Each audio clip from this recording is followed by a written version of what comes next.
Hello students, Apex classes के digital platform पर आप सभी का हार्दिक स्वागत, अभिनंदन।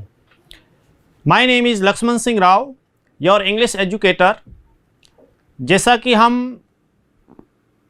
टेंस प्लस स्पोकन इंग्लिश के अंतर्गत बहुत बढ़िया तरीके से आगे बढ़ रहे हैं और आपका जो रेस्पॉन्स है वो भी बहुत बढ़िया आ रहा है। उसको देखते हुए हमने इस प्रकार से तय किया कि टेंस हम थोड़ा अभी थोरोली पढ़ेंगे और स्पीकिंग का भी थोड़ा धीरे चल रहे हैं हम, लेकिन टेंस जैसे ही आपको सिखा दिया जाएगा उसके बाद में आपका भी प्लस पॉइंट हो जाएगा और स्पीकिंग में हमारे को काफ़ी सरलता रहेगी।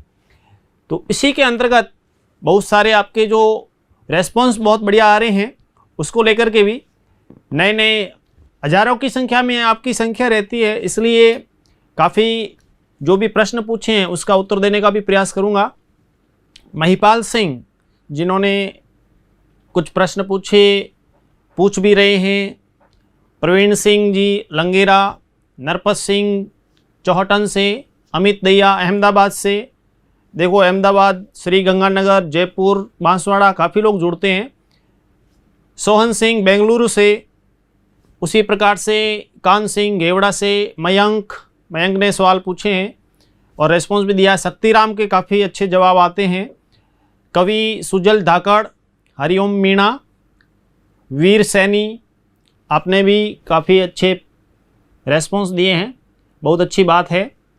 मनीष जाखड़, आप जुड़े हुए हैं और कमेंट्स के माध्यम से जो जवाब दे रहे हैं, चाहे वो भोमाराम चौधरी हो, GS राठौड़, आपके अच्छे जवाब आ रहे हैं। श्याम सुंदर बिश्नोई, मुकेश सांखला, मनीष जाखड़, मुकेश सांखला, हेमंत कुमार, भरत डऊकिया, ओम प्रकाश डऊकिया, अब्दुल सलाम जो नए नए जुड़े और सब्सक्राइब भी किया है और आगे शेयर आदि की बात करें, जयप्रकाश, दिरावर सिंह, हरिमोहन मीणा, हरेंद्र चौधरी, मुख्तियार गुर्जर और शीशराम गुर्जर दोनों ने काफ़ी अच्छे रेस्पॉन्स दिए हैं। प्रहलाद राम डूडी, गोपाल कुमार, आप सभी प्रश्न भी उसमें आपको समझ में आ रहा है और काफ़ी सीखे। पॉजिटिव बात यह है कि आपने टेंस को जो भी पढ़ाया जा रहा है उसको बहुत ही अच्छे तरीके से आप समझ रहे हैं। आपको सरल तरीके से, बहुत इजी वे से, ये वो तरीका है। इस तरीके के माध्यम से मैं आपको कह दूं कि आप चाहे 6 to 12 किसी भी प्रकार से बोर्ड में है या जो भी लोकल अपने एग्ज़ाम होते हैं उसमें, रीट का एग्ज़ाम हो, एयरफोर्स का हो, NDA के हो, उसके अंतर्गत जो टेंस से रिलेटेड जो भी, चाहे एक्टिव पैसिव से रिलेटेड क्वेश्चन पूछा जाएगा, करेक्ट फॉर्म का पूछा जाएगा, आपका उत्तर गलत नहीं होगा। आप सीख जाएंगे बहुत बढ़िया तरीके से। हाँ, वर्ड पावर जो हमारे को बढ़ानी है उसमें वर्ड्स मीनिंग की बात है, उसको लेकर के आपको फॉर्म्स बहुत सारी लिखाई जाएगी, बताई जाएगी यहाँ पर। तो बढ़ते हैं हम आगे। तो टेंस प्रेजेंट जो है उसको हमने पढ़ा और स्पीकिंग के लिए तो प्रेजेंट हमारा टेंस पूरा हो गया, प्रेजेंट टेंस से रिलेटेड पूरी बात हो गई है। और आज हम पढ़ने जाएंगे पास्ट टेंस। आज हम पढ़ेंगे पास्ट टेंस, भूतकाल, और इसके भी जो भी भाग जो है, जैसे सबसे पहले पास्ट इंडेफिनिट,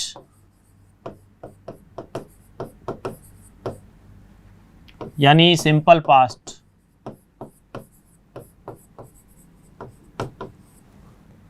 सेकंड इसका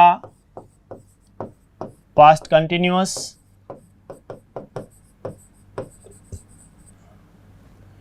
थर्ड में पास्ट परफेक्ट,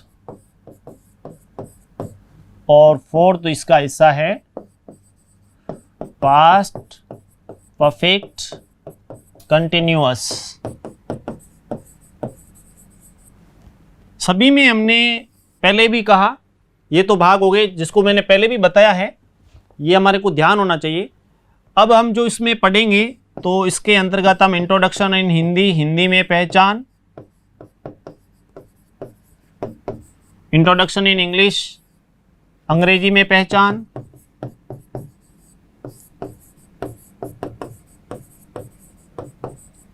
इसी के अंतर्गत हम पढ़ेंगे स्ट्रक्चर ऑफ एक्टिव वॉइस,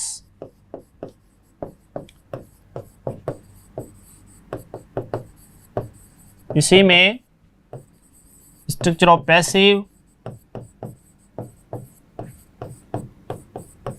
कि पैसिव वॉइस का जो स्ट्रक्चर है वो क्या होगा, वो इसी में आपको प्रश्न पूछेंगे या यूजेस कैसे होगा इसका, और साथ ही साथ इंटरोगेटिव और नेगेटिव ये भी आपको अच्छे तरीके से बताए जाएंगे। काफ़ी बातें देखो कि हम हिंदी में पहचान पढ़ेंगे, इसमें अंग्रेजी में कैसे पहचान इसकी की जाएगी, उसका स्ट्रक्चर क्या बनेगा एक्टिव वॉइस में, पैसिव वॉइस में, उसका यूजेस कैसे करेंगे, इंट्रोगेटिव, नेगेटिव, और साथ ही साथ इंट्रोगेटिव नेगेटिव जो साथ में बनता है उसको हम बाद में देखेंगे। काफ़ी इजी होता है वैसे, लेकिन जिस प्रकार से आपको पहले भी कहा कि जैसे प्रेजेंट सिंपल जो टफ होता है उसी प्रकार से पास्ट भी, पास्ट सिंपल की भी जो सिंपल पास्ट है, पास्ट इंडिफिनिट जो बोलते हैं, इसमें भी काफ़ी समस्या रहती है। और जिसको प्रेजेंट सिंपल या पास्ट सिंपल ये दोनों, ये जिसको याद होगी काफ़ी सरल, क्योंकि बाद में जैसे हमने कंटिन्यूस परफेक्ट पढ़ा तो बहुत इजी रहा, आपको तुरंत समझ में आया, आप उत्तर भी बहुत ज़बरदस्त दे रहे हैं। तो यही बात बढ़े हम आगे कि पास्ट टेंस के अंतर्गत अभी हम पढ़ेंगे सिंपल पास्ट या पास्ट इंडेफिनिट, और उसमें सबसे पहले हिंदी में पहचान लेंगे। तो पास्ट सिंपल जो है उसमें जैसे पास्ट इंडेफिनिट, इसमें हम सबसे पहले ले रहे हैं हिंदी में पहचान, इंट्रोडक्शन इन हिंदी, हिंदी में पहचान, यानी हिंदी भाषा का या हिंदी भाषा में वाक्य बनाने पर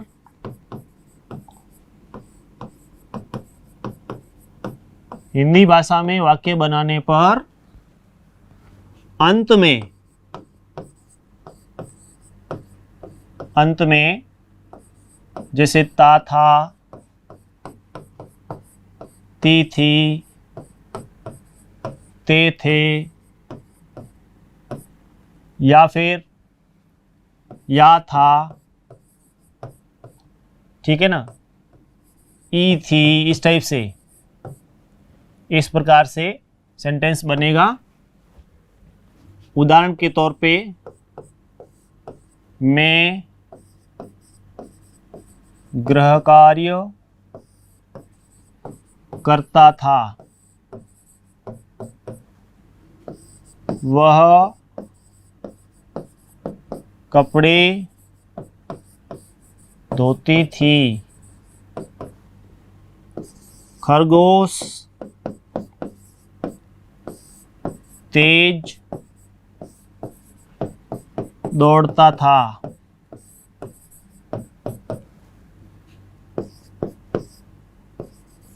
टोपी बेचने वाला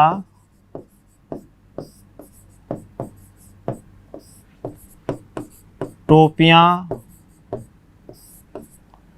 बेचता था।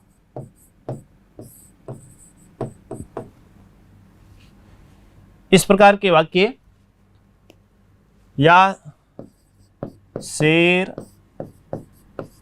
जंगल में रहता था। देखिए स्टोरी जब बनाते हैं तो कहानी में पास्ट सिंपल का, पास्ट इंडेफिनिट टेंस का प्रयोग करते हैं। काफ़ी आपको इसमें बहुत इजी वे से आपको बताएंगे, काफ़ी शॉर्ट में ये सेंटेंसेस किस टाइप से हम बनाएं और हमारा कार्य चले। मैं गृह कार्य करता था, वह कपड़े धोती थी, खरगोश तेज दौड़ता था, टोपी बेचने वाला टोपियां बेचता था, शेर जंगल में रहता था। इस प्रकार से ये सेंटेंस जो भी हम बनाएंगे, ता था, ती थी, ते थे, अथवा या था, ये थी, ई थी, इस प्रकार से वाक्य के अंत में जो आता है तो उसमें पास्ट सिंपल बनता है। अब इसमें देखिए हिंदी में पहचान हमने पढ़ ली, आगे बढ़ते हैं अंग्रेजी में पहचान। तो नंबर 2 जो पास्ट सिंपल के अंतर्गत, इंडेफिनिट के अंतर्गत अंग्रेजी में पहचान,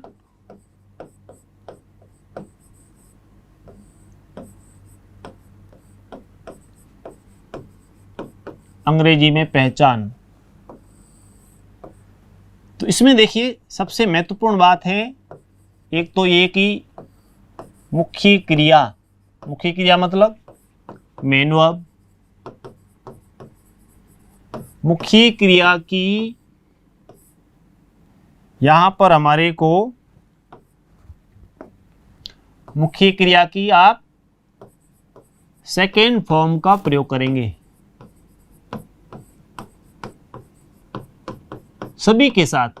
अब इसमें सबसे सरलता क्या है, I, we, you, they, he, she, it, name, singular, plural सभी के साथ मेन वर्ब की सेकेंड फॉर्म, बहुत इजी है। और ध्यान ये रखना है, देखिए कि इसमें जो एडवर्ब के तौर पे मैं आपको और भी इसमें अच्छे तरीके से बता दूंगा कि एडवर्ब्स जो होती है, चाहे उसमें जैसे last month, last year, last week, ago, इस टाइप से आ जाए, वंस आ जाए, इस टाइप से जो भी एज आ जाए, ये जो हम पढ़ते भी है इस प्रकार के जो एडवर्ब के तौर पे यस्टरडे आदि, ये सभी एडवर्ब के तौर पे पास्ट सिंपल में यानी पास्ट इंडेफिनिट में इस प्रकार से ये एडवर्ब आदि आएगी, जिसका मैं आगे और भी अच्छे तरीके से आपको वर्णन करके बताऊंगा। तो अंग्रेजी में जो पहचान है मुख्य क्रिया की, आपको मेन वर्ब की सेकेंड फॉर्म, उसका आप प्रयोग करें और एडवर्ब्स में आपको इस प्रकार से यूज़ करना है। जब बढ़ेंगे आगे तो इसमें देखिए तीसरा जो आता है स्ट्रक्चर ऑफ एक्टिव वॉइस। अब स्ट्रक्चर ऑफ एक्टिव वॉइस जैसे, तो सबसे पहले हम क्या करेंगे, सब्जेक्ट प्लस सेकेंड फॉर्म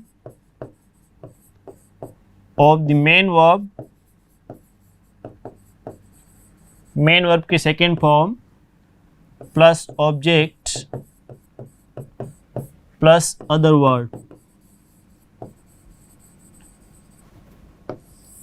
इस प्रकार से इसमें स्ट्रक्चर बनेगा एक्टिव वॉइस में। सब्जेक्ट यानी कर्ता, second form of the main verb यानी मुख्य क्रिया की सेकेंड फॉर्म का प्रयोग करें, ऑब्जेक्ट यानी कर्म, और अदर वर्ड्स यानी अन्य शब्द जिसमें आप एडवर्बियल आदि, कॉम्प्लीमेंट्स आदि का यूज़ कर सकते हैं।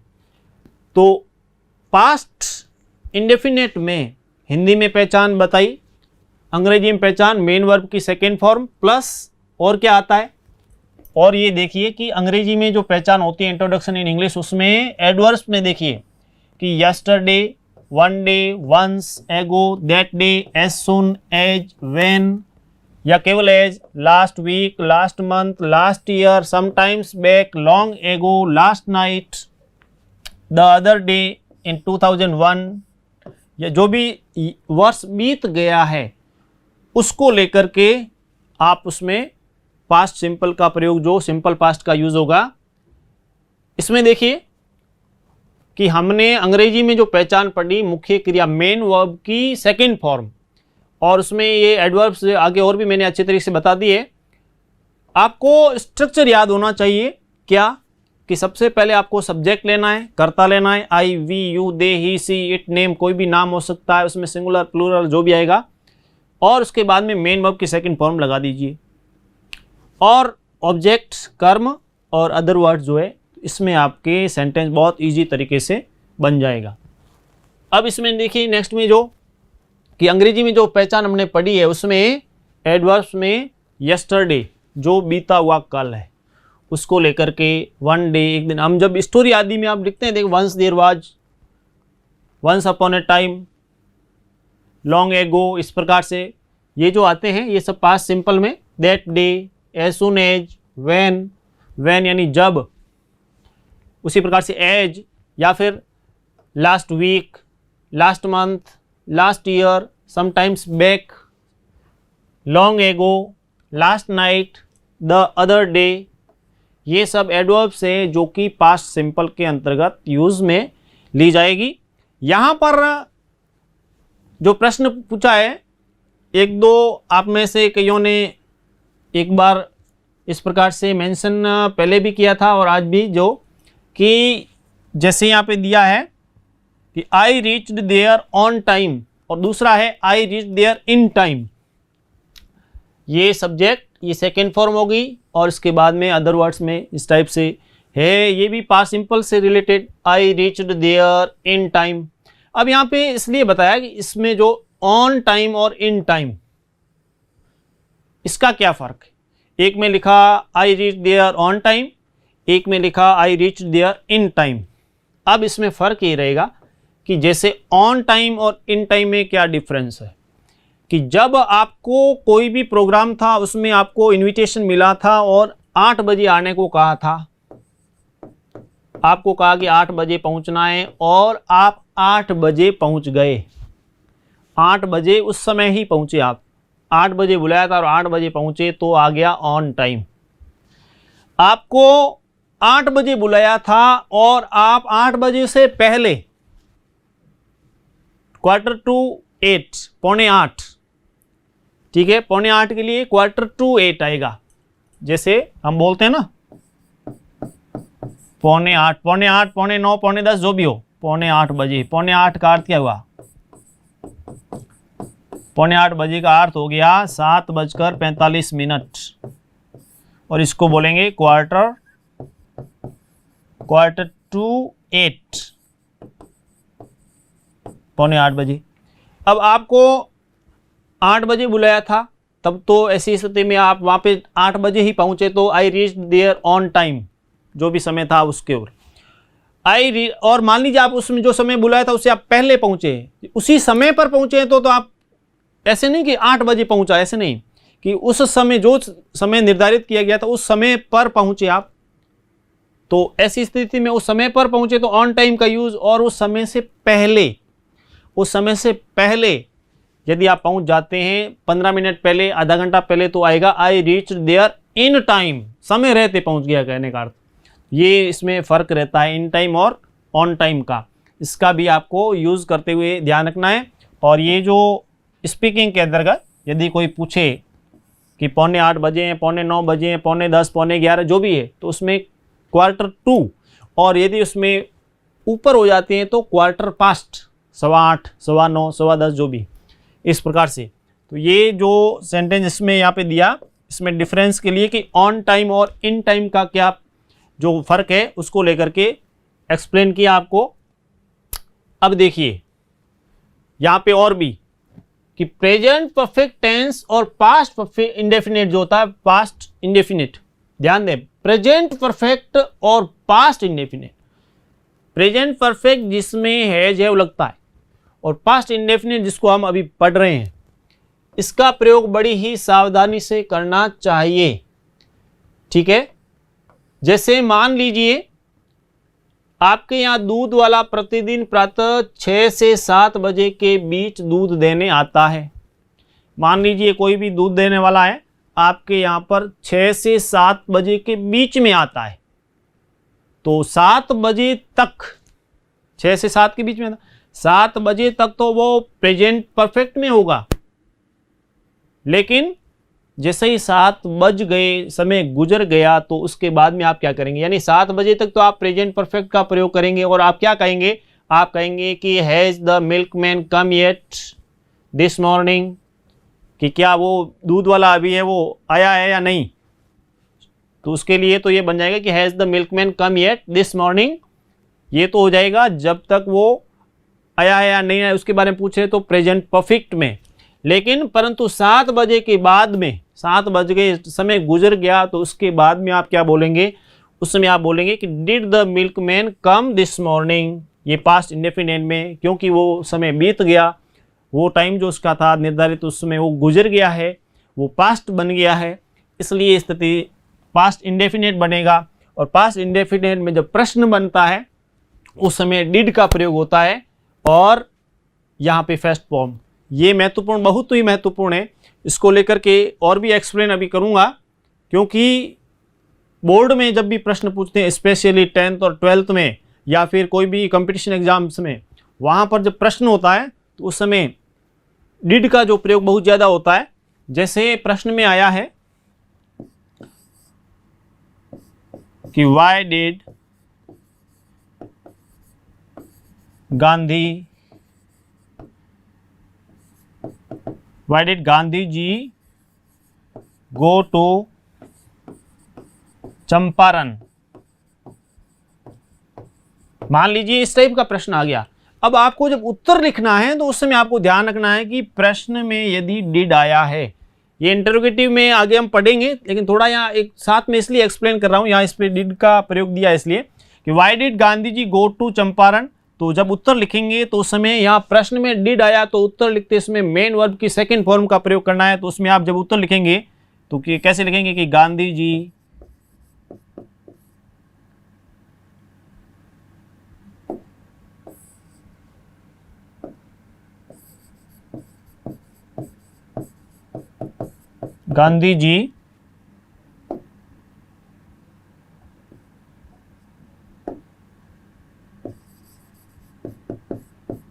गांधी जी गो के स्थान पे बन जाएगा वेंट, क्योंकि यहाँ पे डिड आया तो Gandhi ji went to Champaran because he wanted to help the farmers. जो भी उत्तर है, तो कहने का अर्थ यहां पर जो गो था उसको हमने सेकंड फॉर्म वेंट में बदल दिया, कारण क्योंकि प्रश्न में डिड आया। इस प्रकार से तो ये जब आते हैं तो इसमें बहुत ध्यान रखने की जरूरत है। और जो भी बोर्ड क्लासेस, चाहे वो 8th हो, 10th हो, 12th हो और भी जो, उसमें हमेशा इस टाइप के प्रश्न पूछे जाएंगे जिसमें डिड का प्रयोग बहुत ज़्यादा होता है और सीधा उसमें उत्तर, क्योंकि यहाँ डिड लिखा, आपने यहाँ पे गो आया था और वापस आपने गो का प्रयोग कर दिया, उत्तर गलत हो जाएगा। इसलिए बोर्ड सीधा सवाल नहीं पूछता है, घुमा फिरा के होता है। उसमें आपके दिमाग की जांच की जाती है कि जो बच्चा है उसको कितना, स्टूडेंट को कितना नॉलेज है। सीधा नहीं पूछते, थोड़ा सा उसमें इस प्रकार से पूछा जाता है। तो ये इसमें देखिए कि प्रेजेंट परफेक्ट में और पास्ट इंडेफिनिट में थोड़ा सा फर्क रहता है, उसको लेकर के ध्यान ही रखना है कि जो कार्य, जैसे आपके यहाँ पे दूध वाला सुबह 6 से 7 के बीच में आता है, तब तक तो आप उसमें प्रेजेंट परफेक्ट का यूज़ करेंगे, और जैसे ही वो समय गुजर गया, वो समय बीत गया है, तो वो पास्ट टेंस बन गया, उस समय आप यूज़ करेंगे did the milkman come this morning. Thank you. Subscribe करें हमारा apex classes edutech YouTube channel, साथ ही बेल आइकन को क्लिक करना बिल्कुल ना भूलें, ताकि आगे आने वाले सभी यूट्यूब वीडियोस की अपडेटेड नोटिफिकेशंस सबसे पहले आपको मिले। Apex classes edutech, subscribe now.